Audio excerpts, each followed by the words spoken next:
हमारे साथ मंच पर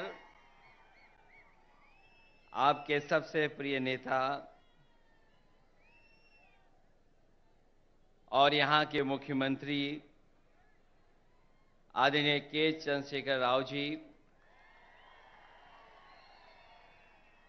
मंच पर उपस्थित दिल्ली के मुख्यमंत्री अरविंद केजरीवाल जी, पंजाब के मुख्यमंत्री श्री भगवत मान जी, सीपीआई के जनरल सेक्रेटरी आदरणीय डी राजा जी और मंच पर उपस्थित सभी बीआरएस पार्टी के सभी वरिष्ठ नेता, यहां पर इस सभा में उपस्थित बीआरएस पार्टी के संगठन के सभी पदाधिकारी, मिनिस्टर्स, सांसद, विधायक, सभी नेता और बड़ी संख्या में, जहां तक मैं देख सकता हूं मुझे लोग ही लोग दिखाई दे रहे हैं, सर दिखाई दे रहे हैं। मैं अगर बाईं तरफ देखता हूं मुझे लोग ही लोग दिखाई दे रहे हैं, सर दिख रहे हैं। दाईं तरफ देखता हूं तो सर दिखाई दे रहे हैं। और मैं जब सामने देखता हूं, जहां तक देख सकता हूं वहां तक मुझे लोग दिखाई दे रहे हैं।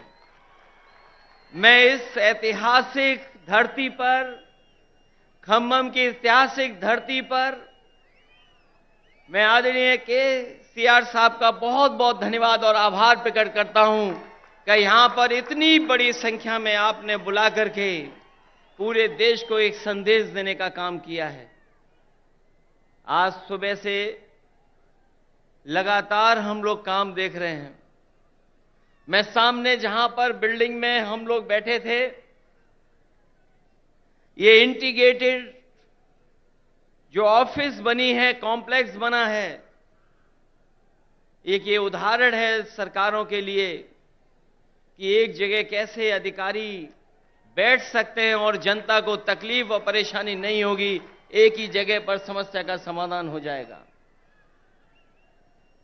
ये खम्मम वो धरती है जिसने हमेशा इतिहास बनाने का काम किया है। यहां के लोगों ने बड़ी से बड़ी हुकूमत रही होंगी, ताकतें रही होंगी, उनके खिलाफ अपनी आवाज उठाने का काम किया है। यहां के किसान, यहां के नौजवान, अगर किसान कभी इकट्ठे हुए हैं और अपनी आवाज को बुलंद करना पड़ा होगा तो यहां के किसान इकट्ठे होकर के अपनी आवाज बुलंद कर करके उस समय की हुकूमत को हिला के रख दिया। मुझे उम्मीद है कि आने वाले समय में जो हालात हैं देश के, जिन परिस्थितियों से हम लोग गुजर रहे हैं, जहां भारत सरकार और खासकर भारतीय जनता पार्टी, जिसकी सरकार दिल्ली में है, एक एक सरकारें जो चुनी हुई उनको परेशान कर रही है। चाहे वो आपकी सरकार हो और चाहे आपके बीआरएस की पार्टी की सरकार हो, जो सहयोग और जो मदद और जो लोकतंत्र में सम्मान मिलना चाहिए वो सरकार सम्मान नहीं दे पा रही है। समय समय पर रुकावट कैसे पैदा हो, नेताओं को कैसे परेशान किया जाए, उनके खिलाफ क्या साजिश की जाए, उनके विपक्ष के लोग जो उनके सामने खड़े होकर के सवाल पूछते हैं, उनको किस षड्यंत्र से उनको दबाया जाए, उनकी छवि कैसे खराब की जाए, ये भारतीय जनता पार्टी की सोची समझी सी रणनीति के तहत काम कर रहे हैं। जो संस्थाएं हमें न्याय देना चाहती हैं, जहां से हम न्याय के लिए पुकार सकते हैं, उन संस्थाओं को भी दबाव बनाने का काम अगर कोई कर रहा है तो भारतीय जनता पार्टी कर रही है। अभी कल ही भारतीय जनता पार्टी की मीटिंग खत्म हुई है और उन्होंने कहा कि 400 दिन बाकी हैं हमें तो लगता था कि ये सरकार तो वो है जो दावा करती थी कि हटेगी नहीं, अब तो वो स्वयं स्वीकार कर रही है कि अब 400 दिन हैं। जो सरकार अपने दिन गिनने लगे, जो सरकार अपने दिन बताने लगे, समझ लो ये 400 दिन बाद सरकार रुकने वाली नहीं है। अब तो 399 दिन बचे हैं। और जैसा कि भारतीय जनता पार्टी का समय समय पर जो बुनियादी मुद्दे हैं कि महंगाई कैसे कम हो, बेरोजगारी कैसे कम हो, हमारे लोग जो भारत छोड़ करके चले जा रहे हैं, कुछ लोग तो अपनी खुशहाली के लिए जा रहे हैं, लेकिन बड़ी संख्या में लाखों लोग ऐसे हैं जो धन दौलत उनके पास है, वो इस देश में रहना नहीं चाहते, क्योंकि ये सरकार उनको रहना नहीं देना चाहती। इनके पास बुनियादी ठोस मुद्दे जो किसान की जरूरत के वो नहीं पूरे कर रहे हैं। आपको सबको याद होगा, यही बीजेपी के लोगों ने कहा कि हम किसानों की आय 2022 तक दोगुनी कर देंगे, किसान की आमदनी दुगनी हो जाएगी। हालांकि 2023 शुरू हो गया है, लेकिन मुझे तो ये लगता है किसान की तकलीफ और परेशानी को देख करके इन भारतीय जनता पार्टी के लोगों का 2022 अभी खत्म नहीं होगा, इनका 22 खत्म नहीं होगा। 23 आ गया, 24 आ जाएगा, लेकिन भारतीय जनता पार्टी ने जो वादा किया था कि 22 तक हम किसानों की आय दोगुनी कर देंगे, वो अभी दोगुनी नहीं हुई है। हमारा किसान तकलीफ और परेशानी में है, उसको वादा तो कर रहे हैं, लेकिन जो बुनियादी उसे मदद मिलनी चाहिए वो मदद नहीं मिल पा रही है। ये हमारा जो नौजवान दिखाई दे रहा है, ये नौकरी और रोजगार की तलाश में अपना भविष्य चौपट कर रहा है। ये सरकार कोई ठोस कदम नहीं उठा पा रही। आपका प्रदेश में तो सरकार है जहां मुख्यमंत्री काम कर रहे हैं, लेकिन हम तो अपने प्रदेश में देखते हैं जहां पर बड़े पैमाने पर बेरोजगारी है। जैसे ही चुनाव आ गया है, इन्होंने तय कर लिया है कि जगह जगह इन्वेस्टमेंट मीट करेंगे और इन्वेस्टमेंट मीट के बहाने लोगों को धोखा देंगे। ये प्रचार के माध्यम से धोखा देना चाहते हैं। वैसे तो समय समय पर देश के लोग और देश के जो नेता होते हैं वो G20 की अध्यक्षता कर रहे हैं, लेकिन इस बार इन्हें मौका मिला है अध्यक्षता करने का। मुझे लगता है कि केवल चुनाव के लिए ही प्रचार करेंगे, उसमें कोई ठोस कदम नहीं उठाएंगे। इसलिए आज जब हम इतनी बड़ी संख्या में लोगों के सामने इकट्ठे हुए हैं, जहां मुझे लोग ही लोग दिखाई दे रहे हैं, उनके सामने मैं कह सकता हूं कि अगर तेलंगाना में सफाया हो रहा है बीजेपी का, तो उत्तर प्रदेश भी पीछे नहीं रहेगा। आप अपने प्रदेश से हटाइए, यूपी से हम लोग मिलकर के उनको हटाने का काम करेंगे। हम यूपी वाले यही जानते हैं कि जिन्हें प्रधानमंत्री बनना है वो उत्तर प्रदेश जरूर आते हैं। इसीलिए आपने देखा होगा गुजरात से उत्तर प्रदेश आए। अगर गुजरात से प्रधानमंत्री बन सकते होते तो शायद गुजरात वो नहीं छोड़ते, लेकिन उत्तर प्रदेश के साथ जो धोखा हुआ है उसकी आप कल्पना नहीं कर सकते हैं।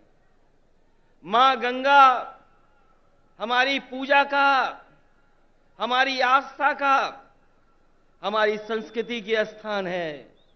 एक पानी का जहाज चला करके, विलासिता का जहाज चला करके न जाने क्या सपने दिखा रही है सरकार। और जिस मां गंगा को साफ हो जाना चाहिए था, मां गंगा वैसी की वैसी है, नदी साफ नहीं है, नदी को साफ नहीं कर पाए। मुझे खुशी है इस बात की कि जब मैं मुख्यमंत्री था उस समय आपके मुख्यमंत्री जी ने एक फैसला लिया था कि यहां पर किसानों के खेत तक और घरों में पानी पीने का कैसे इंतजाम किया जाए। वो जो इंटीग्रेटेड इरिगेशन सिस्टम का आपने शुरुआत की, मैं आपको बधाई देता हूं और जनता को भी बधाई देता हूं, उनका धन्यवाद देता हूं कि आपके प्रदेश से शुरू हुई योजना, जहां पर खेत को पानी, घर में पानी का इंतजाम किया, वही तो भारत सरकार नकल कर रही है। जो आज भारत सरकार नकल कर रही है वो कहीं ना कहीं आपकी देन है। जिस सरकार ने एक उदाहरण पेश किया हो, और न केवल इरिगेशन में और भी क्षेत्रों में, मैं ऐसे सरकार के लोगों को बधाई देता हूं और खासकर मुख्यमंत्री जी को बधाई देता हूं। जहां इतना विकास हो रहा हो, वहीं भारतीय जनता पार्टी के लोग देश को पीछे ले जाना चाहते हैं। उनके मुद्दे, उनके फैसले हमें और आपको पीछे ले जा रहे हैं। इसलिए आज जरूरत है प्रोग्रेसिव नेताओं की, प्रोग्रेसिव सरकारों की। और मुझे उम्मीद है कि जिस तरीके से भारतीय जनता पार्टी ने देश को पीछे कर दिया है हर चीज में, हम सब मिलकर के जो मंच पर बैठे हैं और प्रदेशों में भी हैं, जो साथ मिलकर के काम करेंगे तो देश को एक नई सरकार भी और नए तरह का एक प्रोग्रेसिव एजेंडा देकर के देश को आगे ले जाने का काम करेंगे। मैं एक बार फिर बधाई देता हूं कि आपने जितना प्रचार करना चाहिए था, आपने भगवान विष्णु, उनके अवतार भगवान नरसिम्हा जी का जो मंदिर का निर्माण कराया, मैं आपको बधाई देता हूं।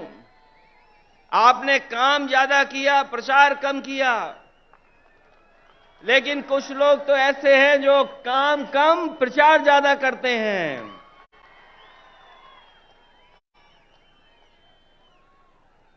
इसलिए जब अभी हम लोगों ने त्योहार भी मनाया है, हमारे यहां मकर संक्रांति का त्योहार तब मनाया जाता है जब सूर्य उत्तरायण हो जाता है। अगर हम मकर संक्रांति मनाते हैं तो देश में अलग अलग जगह अलग अलग त्योहार मनाते हैं। अगर सूर्य उत्तरायण हुआ है तो राजनीति दक्षिणायन चली गई है, और उत्तरायण से अगर कोई चीज शुरू हुई है और अगर दक्षिणायन राजनीति शुरू कर रहा है तो मुझे उम्मीद है कि आने वाले समय में बदलाव देश में आएगा और देश में एक नई सरकार होगी। ये भारतीय जनता पार्टी के लोग नहीं रहेंगे, क्योंकि इनके पास भ्रम और जाल फैलाने के अलावा कोई रास्ता नहीं है। ये समय समय पर भ्रम फैलाते हैं, समय समय पर जाल फेंकते हैं। ये भारतीय जनता पार्टी भ्रम जाल पार्टी है, इससे सावधान रहना। हम लोग तो सावधान कर ही रहे हैं, लेकिन आप लोग भी सावधान करना, जिससे देश में एक नया परिवर्तन आए। मैं इन्हीं शब्दों के साथ आप सबका बहुत बहुत स्वागत करता हूं, बधाई देता हूं। इस ऐतिहासिक धरती पर जो ऐतिहासिक जनसभा हुई है उसके लिए बहुत बहुत बधाई। और यहां पर जितने भी दूसरे दलों के नेता हैं, मैं उन सब का स्वागत करता हूं। और एक बार फिर आपके मुख्यमंत्री केसीआर राव साहब का बहुत बहुत स्वागत और बहुत बहुत धन्यवाद और बहुत बहुत बधाई हम सबको यहां पर इकट्ठा करने के लिए और लाने के लिए बहुत बहुत धन्यवाद आपका। సోదరులారా, మనకు కొద్దిగా ఓపిక అవసరము. అతిథులను పిలుచుకున్నాం కాబట్టి కొద్దిసేపట్లో నేను మాట్లాడతా. ఇప్పుడు గౌరవనీయులు కమ్యూనిస్ట్ పార్టీ ఆఫ్ ఇండియా ఎవరైతే